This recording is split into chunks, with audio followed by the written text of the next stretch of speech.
International Women's Day is upon us, and we've decided to sit down with one of the most talked about women in Lebanon at the moment, Paula Yacoubian, who is a candidate for the upcoming parliamentary elections.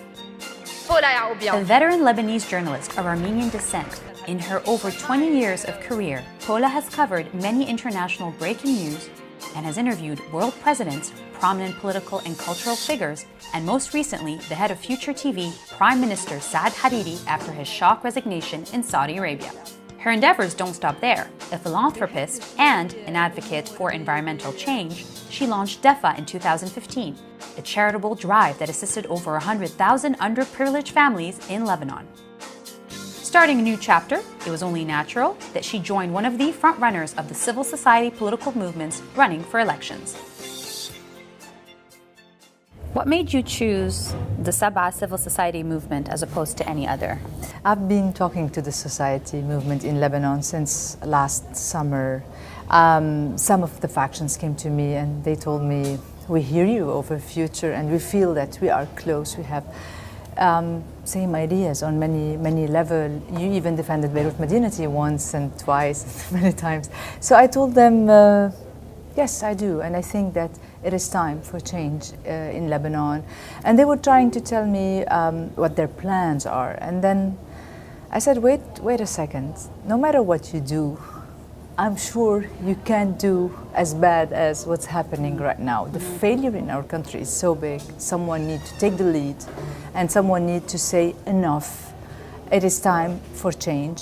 It is time for real opposition in the country. They're very excited about politics, about the country, and they're really willing to do something. And they're very well organized.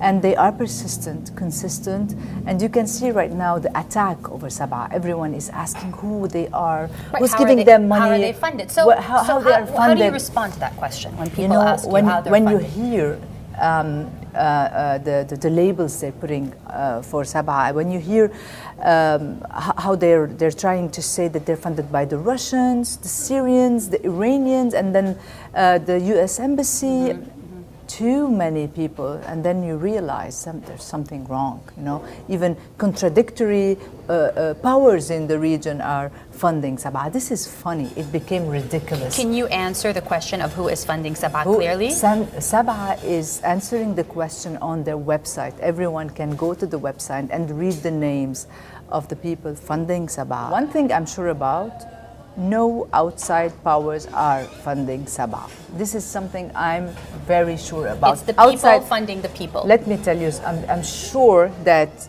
the guys in Sabah are funding Sabah. Jad Dagher and some of his friends are the ones funding Sabah. Outside powers, Yumna, they feel very comfortable working with the powers in Lebanon. Iranians, they have their people in Lebanon. They're not willing to fund anyone else. They don't need anyone else to be funded. Other factions are the same. Saudi Arabia, same thing. Everyone has its own people here and they're funding their own people. Do you believe that there can be an independent, a truly independent political party or even civil society movement in Lebanon? I do believe them, and I believe in them because they're the only choice I have right now. You need to show that there is someone who's saying no. Since the moment we leave our house, Yumna, we are humiliated every second from the traffic, from the air we are breathing, from the water we are drinking, our food, we don't know how it's irrigated.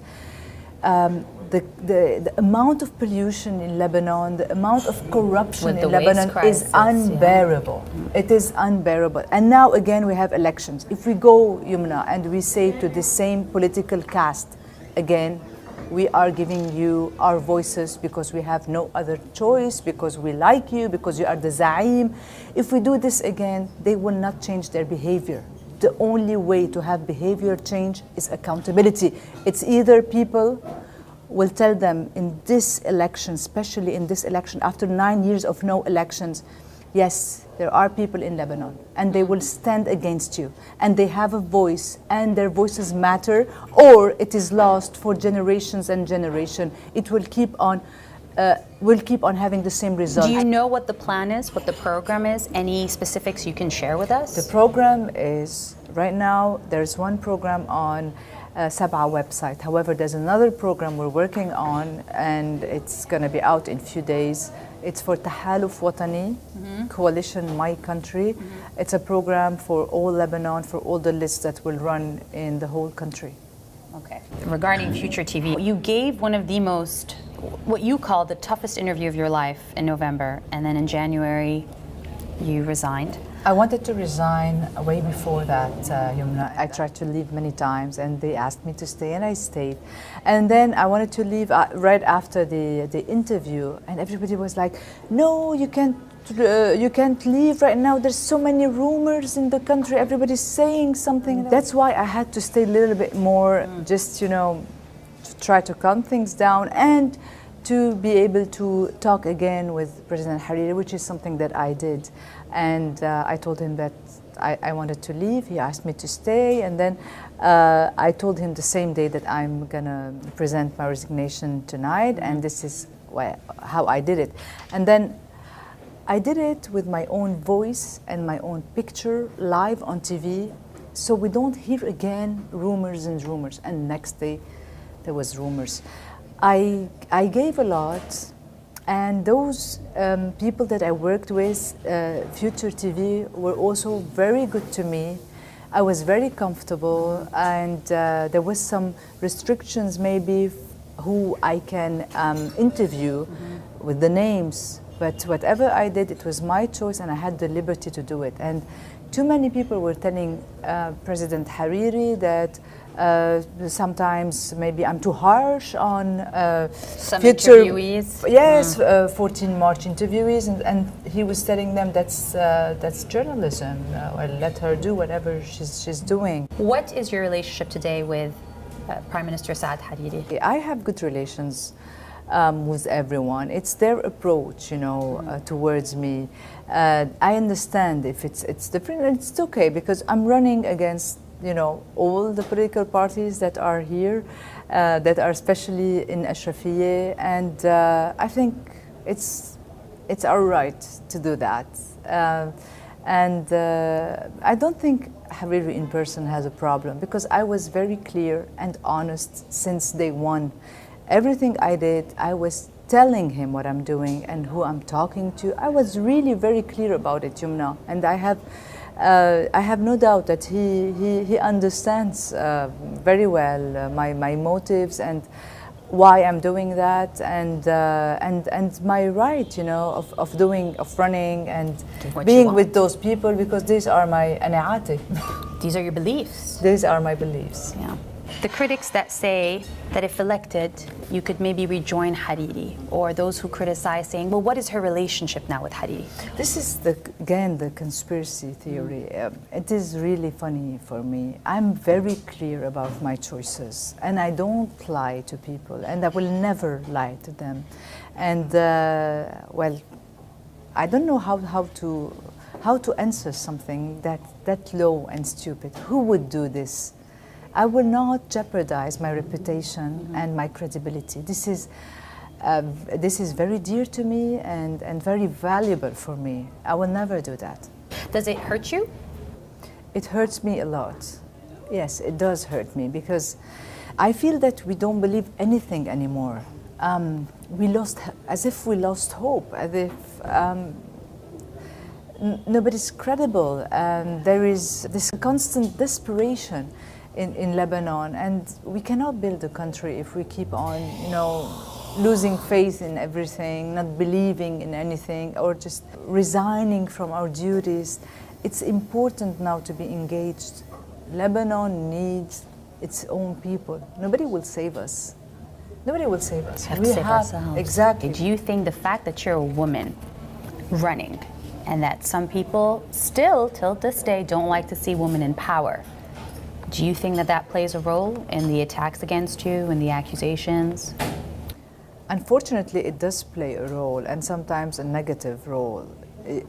You can see on social media what's happening. You say something purely political, and then they'll start asking questions about your lifestyle, the way you live, about your choices.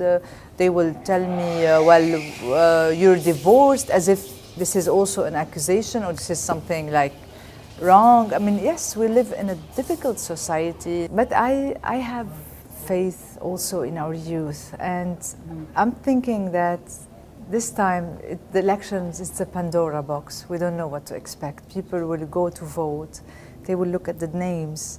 They gave so many chances before to the same political caste. I think this time they might think differently. They might surprise us. If I were to ask you, who is Paula Yacoubian and why should we vote for her? That's the typical election question. How would you answer that?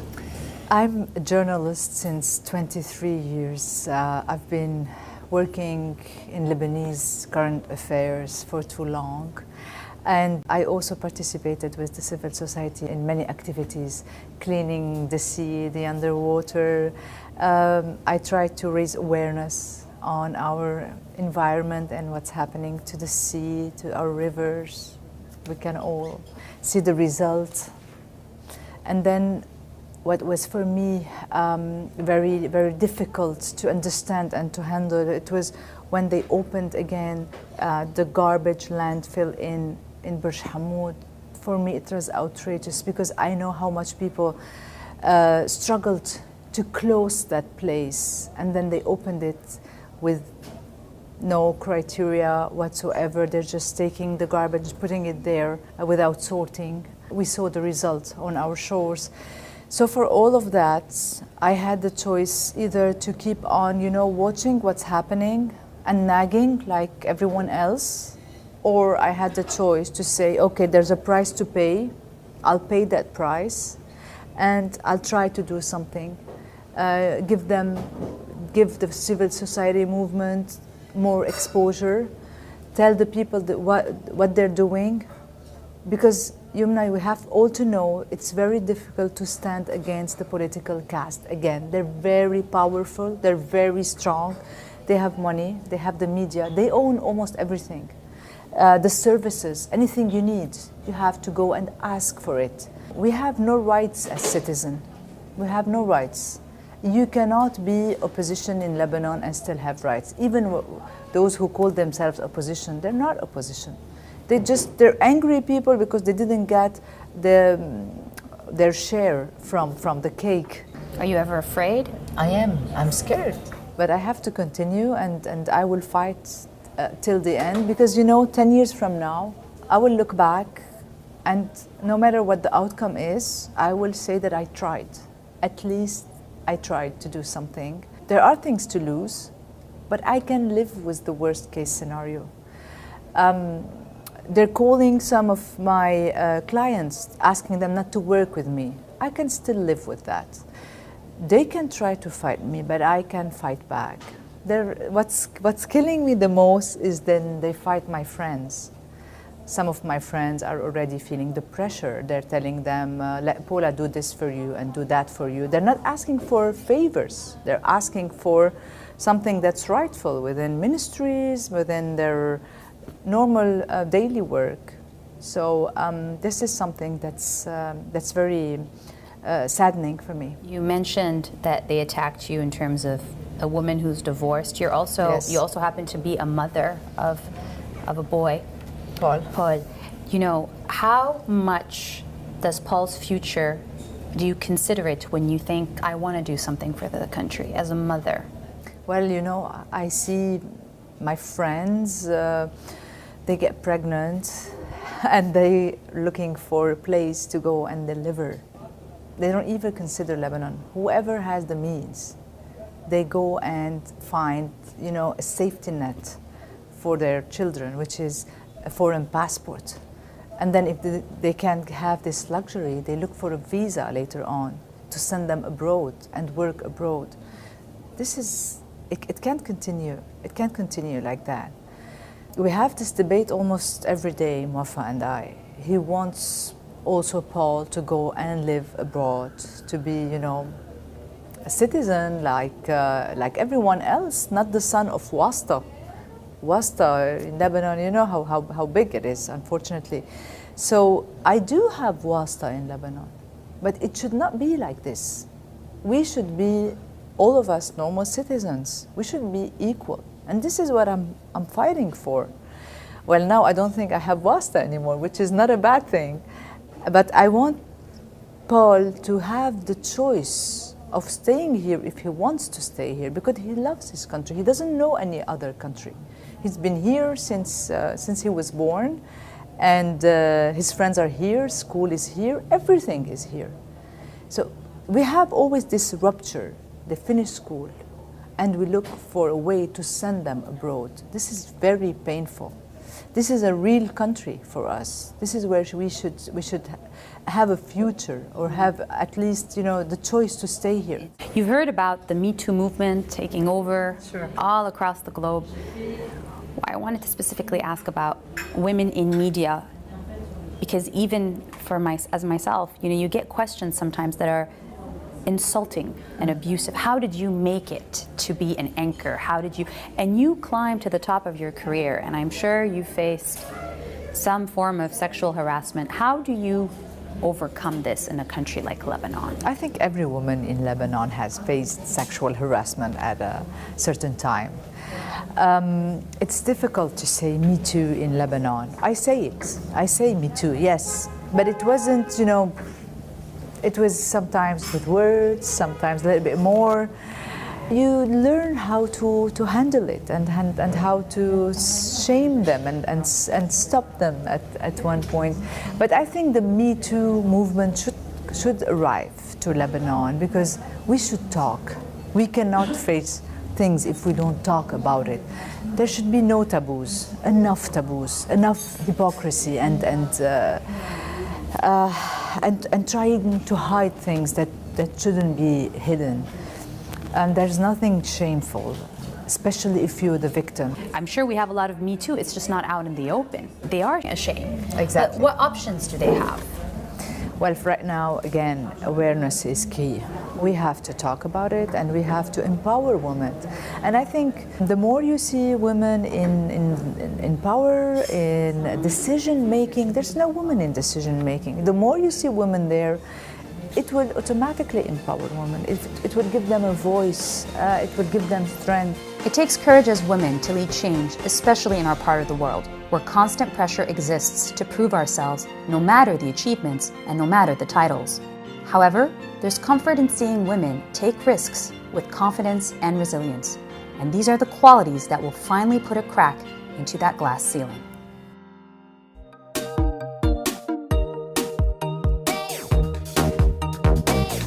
If you like this episode of Why Chats and want to see more, please subscribe to our YouTube channel. Click, click, click!